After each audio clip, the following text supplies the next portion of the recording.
This is the card, the Christmas card and New Year that we got in 2024.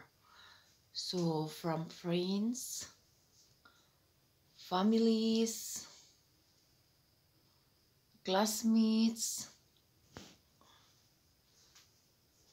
and co-workers, neighbors, at sa mga kakilala. So dito sa Belgium, the gift is not really important. Lalo na pag hindi kayo close o hindi kayo invited. But the Christmas card exchanging cards is so important here in Belgium. Kasi yan yung yung simbolo nila, nag-exchange gift. 'Di ba sa atin sa Pinas, pero dito yung exchanging cards. Tapos yung hindi na yung iba namang mga tao, hindi sila nagbibigay ng card kapag wala silang natanggap sa isa.